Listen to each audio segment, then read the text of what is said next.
இதுதான் இந்த வருஷத்தோட முதல் படம் எனக்கு ரிலீஸ் ஆகுது.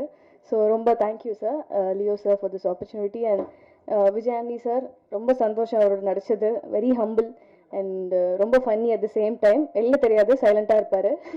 பட் டக்கு டக்குன்னு ஒரு கவுண்டர் போட்டு கலாய்ப்பார். அப்புறம் இந்த படத்தில் நான் வந்து காப்பாக நடிச்சிருக்கேன். ஸோ இன்ஸ்பெக்டராக பண்ணியிருக்கேன். ஸோ ரொம்ப புதுசாக இருந்தது ஆக்சுவலாக எனக்கு இந்த ரோலு. ஏன்னா இப்போ வரைக்கும் நான் பண்ண படம் ஃபுல்லாகவே ரொம்ப ஹோம்லியாக பவி டீச்சராக இருந்து சிலக்கம்மா அப்படி இப்படின்னு வந்து இப்போ கூட சீனு சாரோட இயக்கத்தில் நடித்த படம் கூட ரொம்ப ஹோம்லியாக இருக்கும்.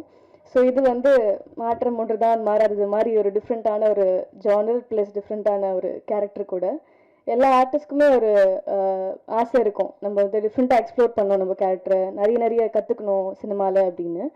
எவ்வளோக்கு எவ்வளோ பேஷனேட்டாக வந்தனோ, எவ்வளோக்கு எவ்வளோ இப்போ எனக்கு ஆதரவு கொடுத்து இங்கே கொண்டு வந்து நிறுத்திருக்கீங்களோ அவ்வளோக்கு அவ்வளோ என்னோட பேஷனும் இன்க்ரீஸ் ஆகிட்டே இருக்குது. ஒரு படத்துலையும் ரொம்ப ஜாஸ்தியாகவே ஆகிட்டுருக்கு.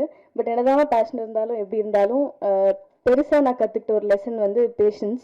ஸோ அதை எனக்கு வந்து இந்த சினிமா கற்றுக் கொடுத்துருக்கு. அதான் நான் சொல்கிற மாதிரி இந்த படம் எனக்கு வந்து ரொம்ப இம்பார்ட்டன்ட், ரொம்ப ஸ்பெஷல். ஏன்னா ஃபர்ஸ்ட் படம் ஆப்வியஸ்லி ஜூனில் வரப்போகுது, நெக்ஸ்ட் மந்த் 27th. கண்டிப்பாக எல்லாருமே போய் பார்த்து அதே சப்போர்ட் அண்ட் அதே ஆதரவு எனக்கு கிடைக்கும்னு நம்புகிறேன்.